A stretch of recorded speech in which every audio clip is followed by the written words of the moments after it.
बच्चों, हम तो सरिता जी के ही बात को उसमें से नुक्ताचीनी निकालता हूँ। इन्होंने कहा कि आपको जादुई बच्चे बनाना। अभी आपने रामायण में पढ़ा कि भगवान श्री राम जब पूरी अयोध्या नगरी उनसे मिलने आई, तब अकेले सोचो कि कितने लोग कैसे मिलेंगे, लेकिन उन्होंने ऐसा चमत्कार किया कि सबसे जिस रूप में जैसे चाहे वो सबसे मिल लिया। हुआ ना जादू, जादू हो गया है, ऐसी जादू होता। तो कहने का मतलब बेटा, लेकिन ये जादू कहाँ से आएगी? अभी क्या हुआ कि एक महात्मा जी, जिसका नाम आप लोगों ने सुना हो, रैदास। तो रैदास जो है थोड़ा निम्न नीच जात के थे। तो एक राजा ने उनको बुलाया भोज पे, बहुत सारे ब्राह्मणों को और क्षत्रियों को, सबको बुलाया।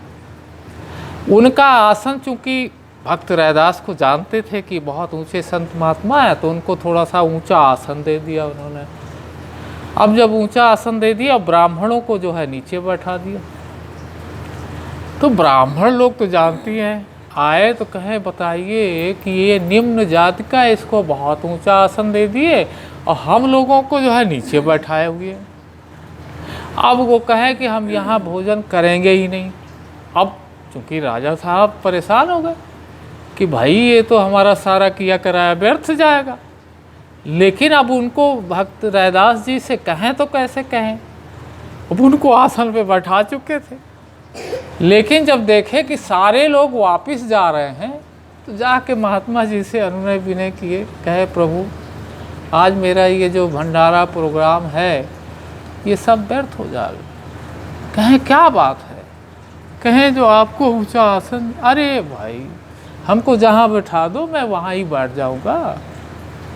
अच्छा भाई, उनको उतार के बैठा दिया गया, सब लोगों को बुलाया गया। अब जब सब लोगों को उनको नीचे बैठा गया, तो सबको भोजन परोसना शुरू हुआ। वही भोजन परोसना शुरू कर दिए। अब रैदास जी जो है, अब वही उनके बगल बैठे हुए हैं।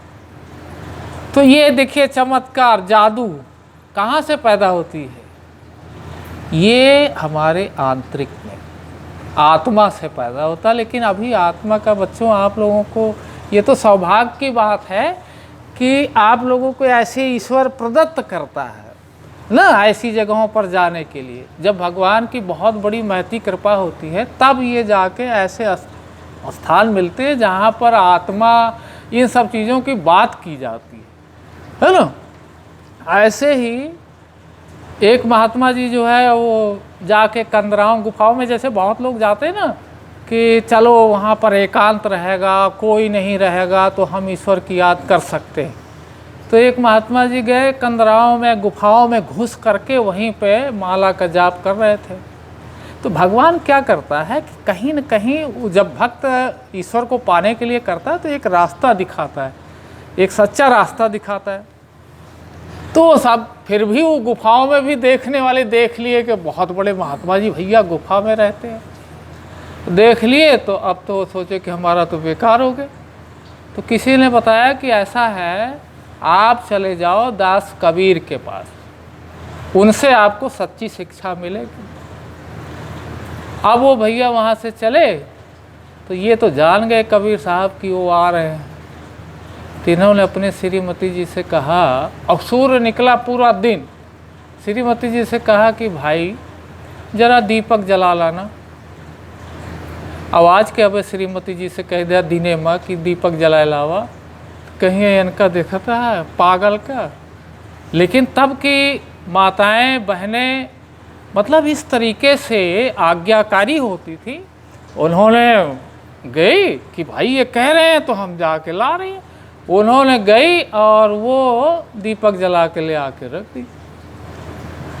अब कबीर साहब उनके आते समय देखते देखते देख रहे हैं, ऐसे ऐसे वो आ रहा है, तो सोच रहा है कि बताओ इनको मूर्ख को इतना सूरज की रोशनी में पता नहीं दीपक जला के क्या देख रहे हैं।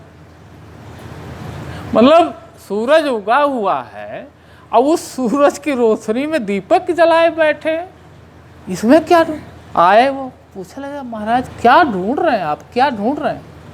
अरे भैया यहीं हमारी सुई गिर गई है, वो मिल ही नहीं रही है। अरे तो कहें ये अंजोरे में तुम्हें ना दिखाता है, दीपकवा लेके क्या ढूंढ। अरे कहें भैया जैसे लोग उसको जो है ना कंदराओं में गुफाओं में जगह जगह देखते हैं ना, मैं भी सोच रहा हूँ कि वैसे ही मुझे यहाँ भी दिख जाए।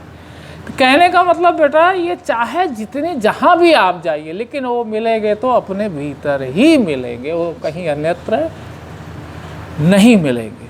तो सरिता जी ने जो जादू और ये सब पढ़ा है ये बहुत गहरा तत्व है, बशर्ते कि ये बेटा हम लोगों को धीरे धीरे समझ में आए, है ना। अभी आप लोगों का जो काम है वो करते रहो, बाकी धीरे धीरे ये हमें स्वतः ये चीज़ पैदा हो जाएगी। परमात्मा तू ही है, तेरी इच्छा।